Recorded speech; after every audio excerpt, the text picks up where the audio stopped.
Welcome to NU 623 Adult Healthcare, Unit 4, Presentation 2 on Visual Disturbances and Impaired Vision. Please make sure you read the corresponding chapters in your text and check the course module for resource links to go along with this presentation. The presentation for cataracts is going to be a gradual, painless, blurred or distorted vision with nighttime or bright light glare and altered color perception. They also may have double vision in one eye. On exam, they will have nearsightedness, decreased visual acuity, and lens opacity. Now, they're not always going to realize the amount of vision disturbance they have because of the gradual loss, and the lens is not always going to be opaque. The most common thing you're going to find is decreased vision. For diagnostic tests, some of them can be done in the primary care office, typically the visual acuity test, but detailed ophthalmic examination with various tests will be referred out. There is a lens opacity classification system. You can see your book for that. It assesses the cataract severity and it guides surgery decisions. You're going to want to also do a functional limitation assessment for your patient because of the vision loss and the effect it might have on their ADLs. For differential diagnosis, it could just be a plain refractive error. They may just need glasses. They could have glaucoma, have developed some retinopathy, or have some age-related macular degeneration.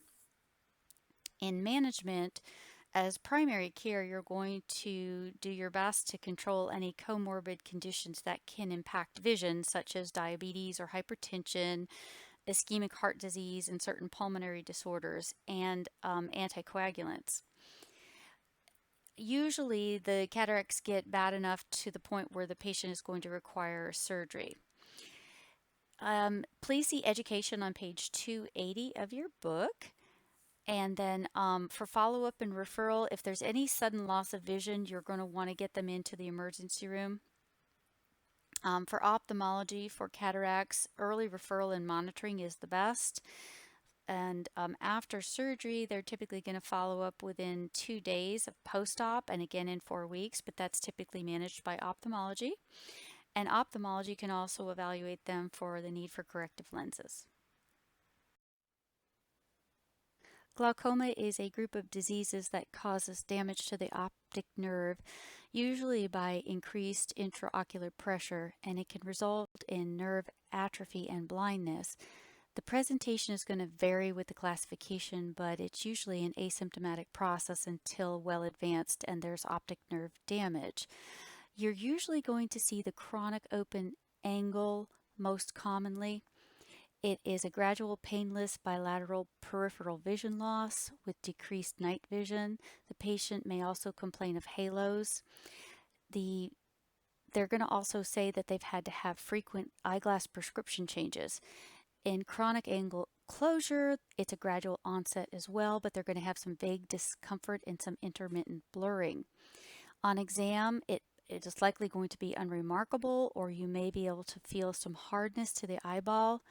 There might be abnormal confrontation or a Marcus gun pupil and normal or elevated intraocular pressure. The Marcus gun pupil is an afferent pupillary defect due to damage of the optic nerve. Rapid angle closure is a rapid onset, as the name suggests. It's usually unilateral, causing pain. The intraocular pressure has increased severely. There's blurred vision, halos, photophobia, peripheral vision loss that can progress to central loss.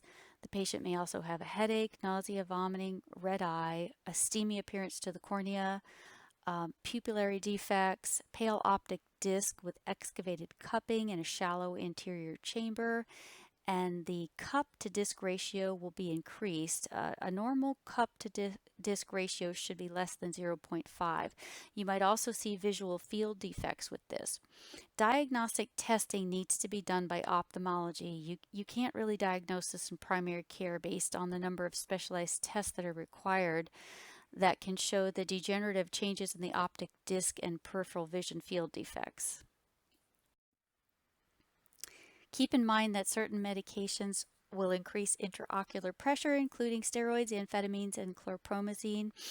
And some other conditions may have some similar presentations. They'll have to be ruled out, including conjunctivitis, uveitis, and vascular disease.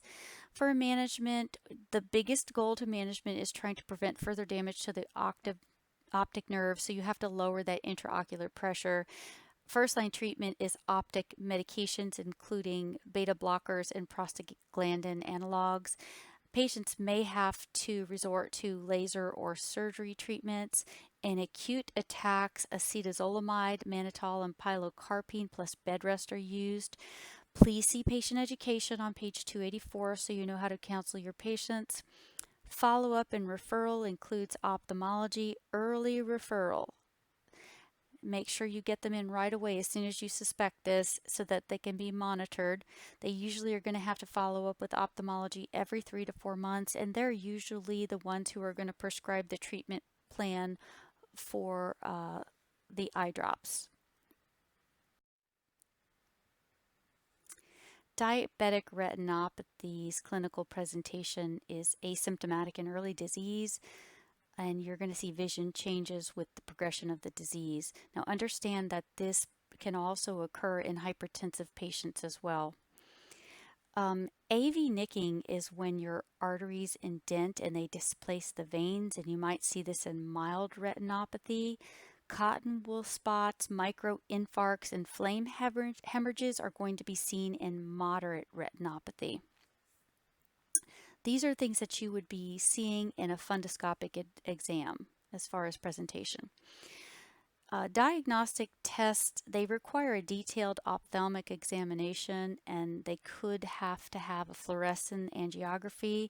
So a lot of this stuff is going to get done in an ophthalmology referral as a dilated eye exam. Differential diagnosis could be, as I said, hypertensive retinopathy, radiation retinopathy, or retinal venous obstruction.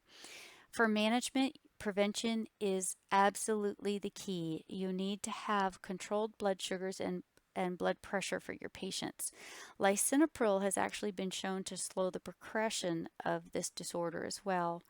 And laser surgery is reserved for proliferative forms or significant macular edema. Please see the patient education box on page 280. For follow-up and referral, ophthalmology is going to need to be referred right away. As soon as you have a diagnosis of diabetes, refer your patient, and then they need to have an annual monitoring with the ophthalmologist. When a diagnosis is confirmed, they're going to be seeing the ophthalmologist very frequently. Macular degeneration is the #1 cause of blindness in older adults. The presentation is going to be acute or gradual vision impairment, and the key factor here is central vision is going to be disturbed. They'll also have decreased perception, but their peripheral and color vision remains intact. For diagnostic tests, visual acuity is done, a pinhole test, fundoscopic exam, a central vision test with an Amsler grid, contrast sensitivity test, and you want to also do depression screening and psychosocial assessments due to the impact the loss of vision can have on people. And your differential diagnosis, it's numerous. A lot of different disorders are associated with loss of vision. You need to know when to refer to the ophthalmologist and what can be treated in primary care. You can see more in your text regarding this. For management, unfortunately, there's no treatment available in early disease. Some studies suggest that high-dose antioxidant vitamins and zinc supplements that are guided by genetic testing may decrease severe vision loss in intermediate disease. In wet macular degeneration, which means there's a sudden distortion or loss of vision, patients may be able to have thermal laser treatments or intravitreal injections that can be done with monoclonal antibodies, anti-vascular endothelial growth factor inhibitors, and receptor fusion protein drugs, but these are very expensive and limited by insurance coverage. Make sure you look at your book on page 288 so you can see that the drugs commonly prescribed for wet acute degeneration. Make sure you're monitoring them for home safety and ADLs, ensuring that they're still safe to be in their home. And look at the patient education part of your text on page 289. For follow-up and referral, you'll want to get them to an ophthalmologist or a retinal specialist, immediate referral for any acute vision impairment, and a routine referral for a gradual impairment. And then make sure you are referring to low vision resources in your community.